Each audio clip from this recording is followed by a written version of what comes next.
Welcome back, guys. Over the course of the past few months, I've made some progress on this thing. We've done some machining, done some parts resourcing. We've got it running, we've got it moving. Well, I think the only thing left to do is oil pan, fuel tank, and air cleaner. But today, I especially need to focus on the oil pan because I took this thing out the other day when it was nice out, pressure washed it. Wasn't going to bother filming any of that because, I don't know, people just seem to like to pressure wash stuff on YouTube. I don't get it. But anyway, when I did that, I lost oil pressure. I got a gauge set up over here. So my pressure gauge over here, it goes to 3,500 pounds. I thought that ought to be enough. But so when I first started the tractor, it looked like I had approximately, the gauge barely moved, but that's like 50 pounds, and that's about what it was doing. But after it warmed up the other day when I took it out, I don't know, for some reason or another, when I took it out to pressure wash it, it had started off with oil pressure, but then after that, it was practically down to nothing.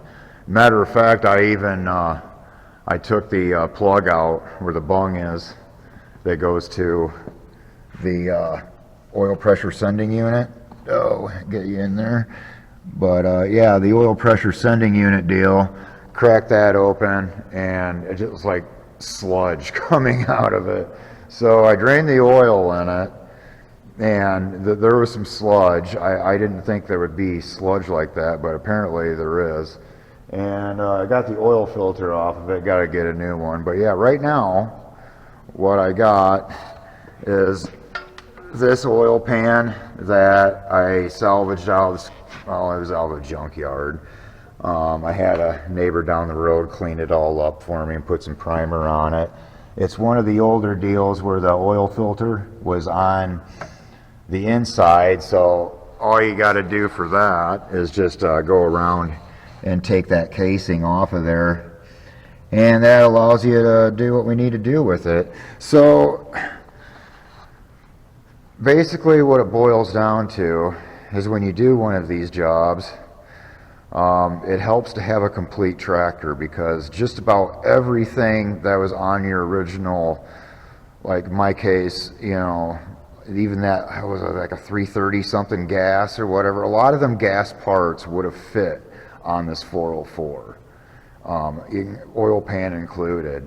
Now, the oil capacity might not be as much as like something that you'd see on like a 466 or even like a 4430. They got pretty sure a higher oil capacity pan, kind of like the M&W turbo kit. Now, I've got a tractor with an M&W turbo kit, a complete M&W turbo kit. Well, actually it's my old man's, but you know what I'm saying is it holds more oil. And I'm not going to be working this thing that hard, so once again, I think I calculated I can hold like 17 quarts in this deal, and that should be plenty. So I'm not going to worry about it, because I definitely am not going to find another M&W oil pan. Not going to happen. So in the meantime, I need to figure out, one, why I don't have oil pressure anymore, and then two, I got to get the new oil pan on anyway. So we're going to start with that, try to figure out why we lost our oil pressure, and then I can slap the new oil pan on, because that's going to be a lot of our extra strength. We only got 6 bolts holding this tractor together right now. One of the things to note is this oil pan weighs probably over 100 pounds, and just look how thick that is. Like, this thing's like 3/8 of an inch thick or better. It's heavy. So basically, this acts as kind of like an L bracket or something for a shelf. It adds a lot of extra strength, and without it, you're definitely at risk of busting your tractor in half, I imagine. I could see it happening, especially to me. But all right, enough yapping, and I'll zip this oil pan off real quick, and we'll take a look at it. Possibly even take the dial indicator and see how sloppy things are there underneath the crank. All right. Okay. I got almost all the bolts out. It's pretty painless. So, hopefully this thing just falls. It ain't gonna fall, it's glued. Even though it's like 100 pounds, it's just not gonna come right off there. Okay, I got 2 bolts just kind of hanging out in there, I think, is what I got going on.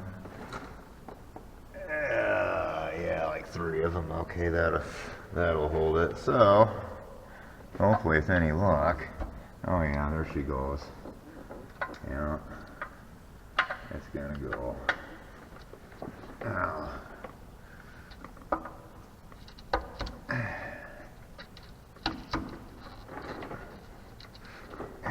Twist. Pry. Oh, come on. Oh, there we go. Now it's starting to go. Now hopefully I can get all the gasket to come off on the oil pan there. Not the crankcase. That makes things complicated. Oh, I figured I just pop this sucker right back off of here. That's why I turned the camera back on. Dang it. Get in there. I mean, how entertaining would it be if I dropped this on myself?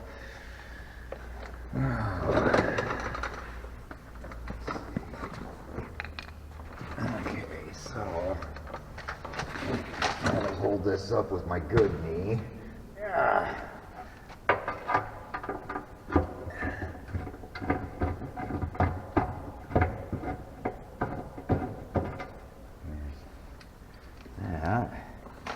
Now I got 2 more bolts holding it up.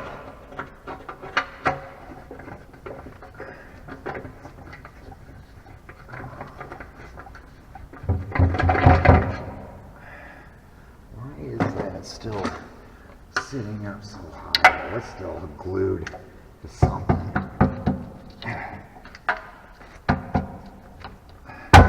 There it goes.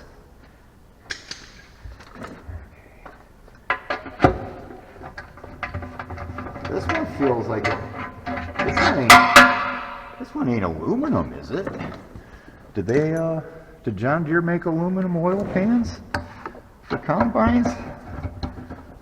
I don't know. I just don't know. Okay, what we got? What's the damage?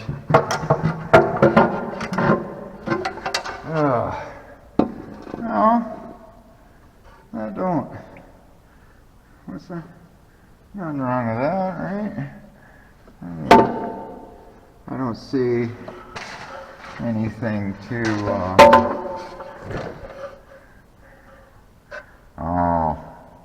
oh yeah. Yeah, that's pretty that's, oh God, yeah, that's pretty sludgy. Oh God, are you guys seeing this? This is just disgusting. Oh yeah, it's like the consistency of, oh man, Hershey's chocolate syrup has more viscosity in this. It doesn't look like there's any metal in there or nothing though. It's sludge. Oh God, this is disgusting. If I would have known it was going to be that bad, I wouldn't even tried starting it. I think this is aluminum. Damn it, I was going to turn this into a charcoal grill. You can't do that with aluminum. Son of a bitch. Oh. Yeah. Get that out of here. Okay, what we got under here? Uh-huh. There's crank and rods, and I need a paper towel.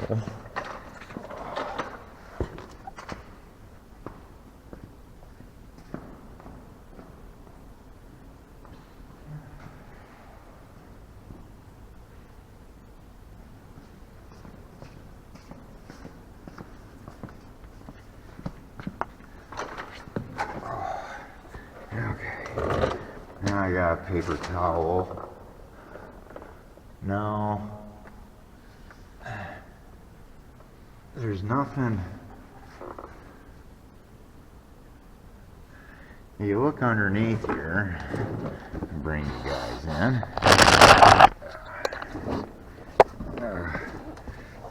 Now if you look up underneath here, there's nothing stuck on the screen. I mean, you can probably see it through the camera better than I can see it. It's pretty well clean.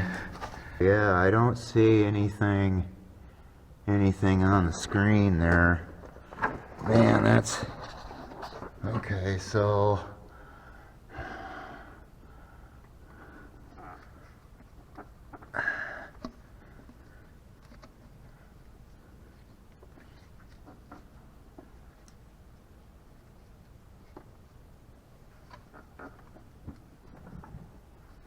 cam lobes look good from under here, from what I'm seeing.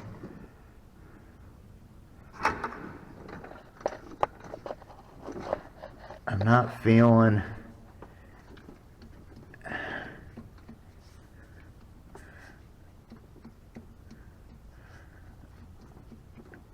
okay. Well, I feel a little bit of play in what's that, number 4, but you're gonna have a little bit, and that's where I'm gonna have to get the dial indicator on it and rock it back and forth. So this one here, I can slide it or rock it a little bit, but you gotta have a little bit of room in there. Now the rest of these feel, pretty good. I can hardly move them at all. So I really don't think that we have any problems with slopped out bearings or anything like that. I really don't.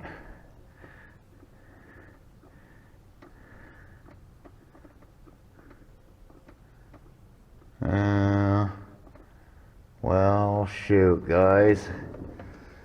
I guess here's for hoping that maybe what my problem is maybe there was so much sludge in there that I didn't get it all that warm, and maybe it got it warm enough to where it sucked up a bunch of that sludge in the oil filter. I don't know. What I'm seeing for play, it just feels like normal play. Like I said, you're going to have a few thousandths, and I'd have to try to look it up to see what the tolerance is. So that's what I'm going to do. I'm going to look it up and see what the tolerance is. I'm going to put a dial indicator on here somewhere and try to rock them back and forth. I could plasma gauge them or whatever they call that, I got the stuff to do that. I just don't like untorquing rod bearings and stuff and then retorquing them. I'm sure there's nothing wrong with it. I don't like doing it. So, yeah, okay, I'll do that. I'll be back.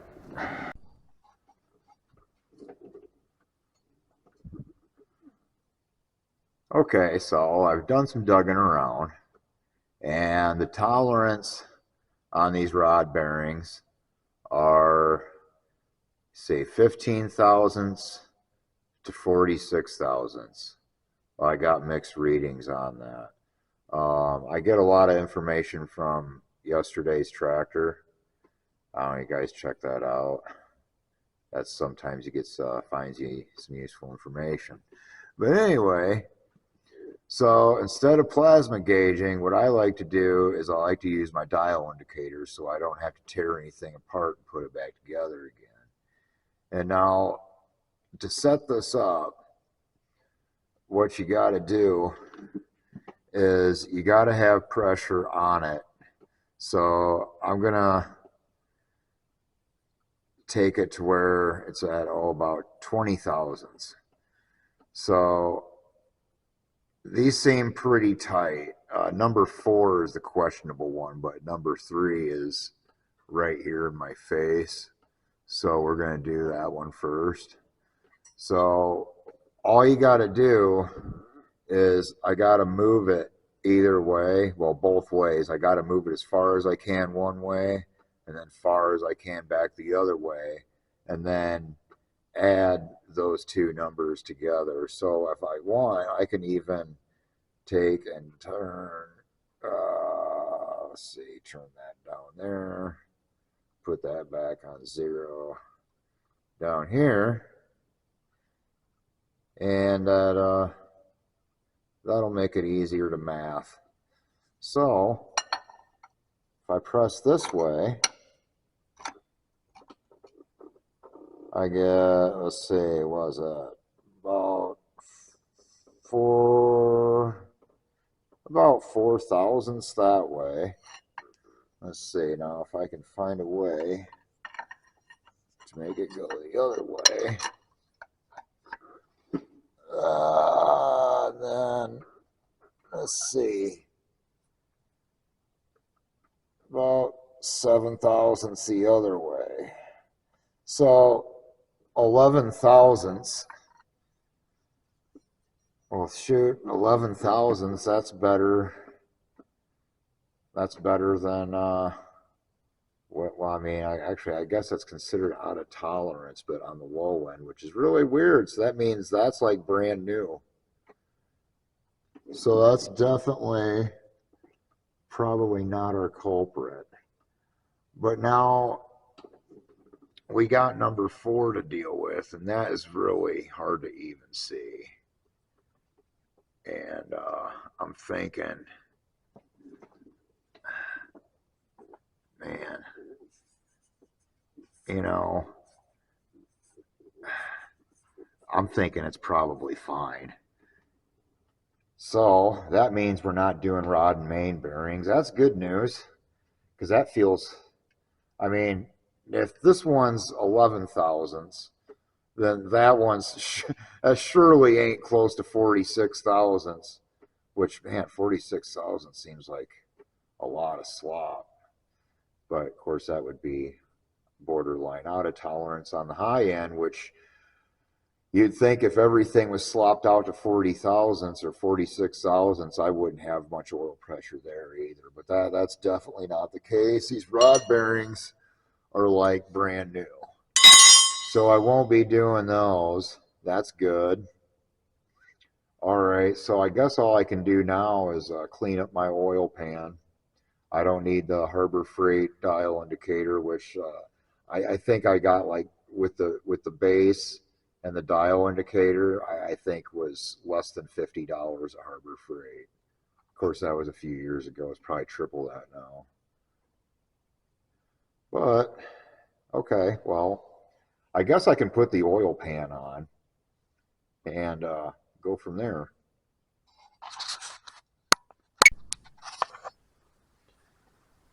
All right, so it's been a couple of days since I checked those bearings. I kind of was feeling under the weather.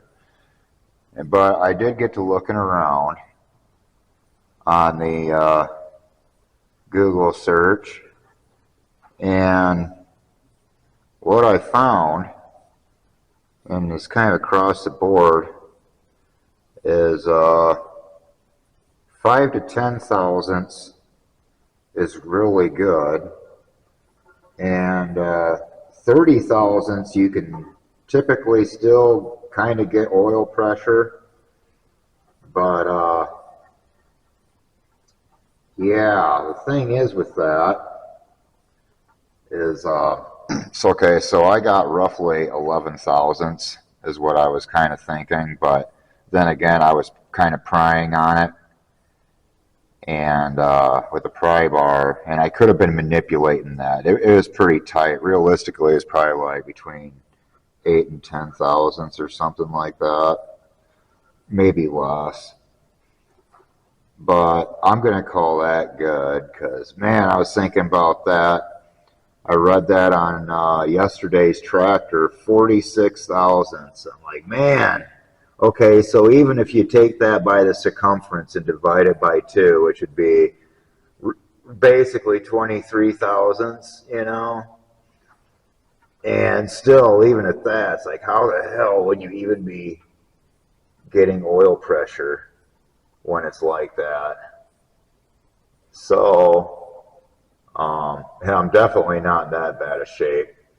Another thing I know is now these and the 466, they're supposed to get rod and main bearings at 5,000 hours. And, well, this thing's got 2,800 hours on it. So really, it should be good. Like I said, they feel good, and I'm kind of gonna go with my gut instinct on that and just call that good. So in the meantime, I'm gonna glue on this. No, kitty, don't you do it. I'm gonna glue on this new oil pan gasket here, and what I'm gonna do instead of getting help, I'm just going to take a ratchet strap and a floor jack to help me hold it under there because it is heavy. This thing is really heavy. I was really surprised that the one off the combine engine here was actually aluminum. That really surprised me. But it is. So there goes my plan on never having a charcoal grill out of an oil pan from a John Deere combine, I guess. Gonna have to get a super old one, I don't know. Now you stay back, I mean it, cat.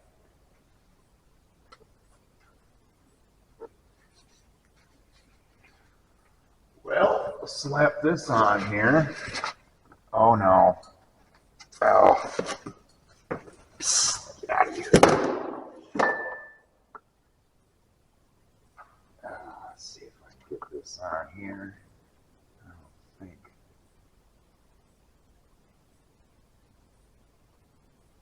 This should really matter, does it? Oh God, it does matter. It matters. It matters. It goes this way. Okay.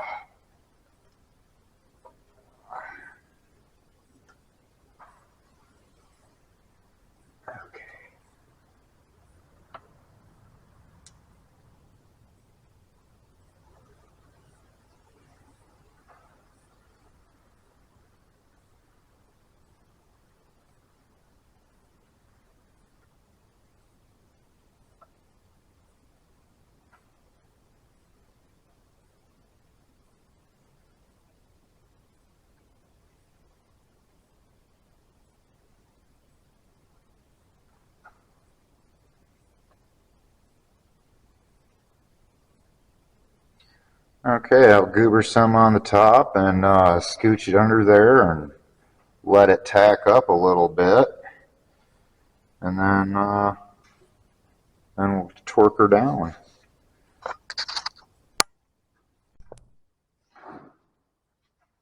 Okay, so I got the sketchiness level set to all of it, and we're going to try to get this thing up here. I'm probably going to run out of travel on my, oh yeah, I'm going to run out of travel on my floor jack. Stupid Harbor Freight floor jack. You can't win them all. I might need another ratchet strap would be nice. But then again, if I had a block of wood that was yay long. Oh, here's one. Right over here.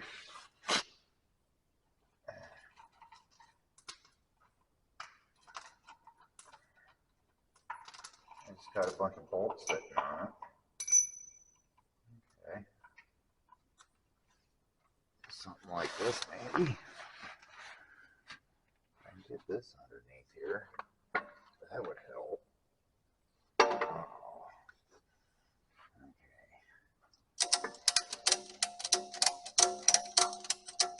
Oh, wow. Man, this thing is stupid heavy. Getting warmer.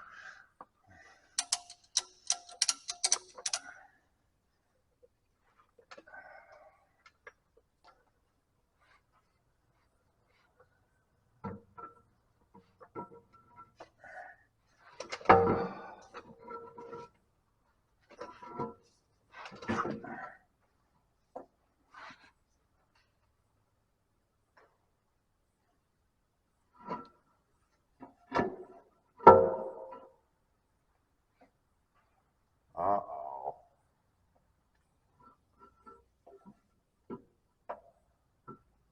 Well, guess what, guys? My oil sump ain't gonna work. I thought this was gonna work. It's not. I'll get you in there, show you my problem. But yeah, you see there's my problem. The oil sump, like that could probably be massaged in there to fit. But then the, looks like it'd be the end that comes out, or there's like an elbow piece that sticks right here. And it's not going to clear that pan right there. So I didn't know about that. So now I guess what I'm going to have to figure out, is if that oil sump is different. If a combine oil sump is different from a tractor. I didn't think it was. Maybe it is. But that oil pan like that ain't going to work. Now, it's not a very high capacity oil pan. There are other options for that. I just figured that one was going to work. That's what I was under the assumption, is that you just needed a tractor oil pan. Now, this is without a doubt going to bolt up. You know, the transmission is going to bolt up too. The block it's going to bolt up too. That sump ain't going to work though. Crap, guys. That shut me right down. Right down. Dang it. Well, hopefully I can let this down and keep the cat from screwing around with that RTV sealer before it completely sets, because he's good at that. Shoot. Man, that really sucks. Okay, well, that's just the way she goes. I guess what I'm going to have to do is I'm just going to have to do some resourcing there and do some more research. Maybe call that feller out there in Indiana. Maybe he knows what I need to do. I might have to call him because he knows what to do. But anyway, yeah, so that's where I'm at. And hopefully next week I can update you guys with something good. But in the meantime, this is all I got. Thanks for watching, guys. Hope I gave you some education on this one, because I'm stumped right now. Well, not really. We'll figure it out. It'll be fine. But yeah. Well, like I said, thanks for watching. Please like and subscribe. And if you didn't like it, give me 2 thumbs down. Yep. 2 of them. It's got to be 2. Otherwise, it don't work. All right. Thanks for watching, guys. See you next time.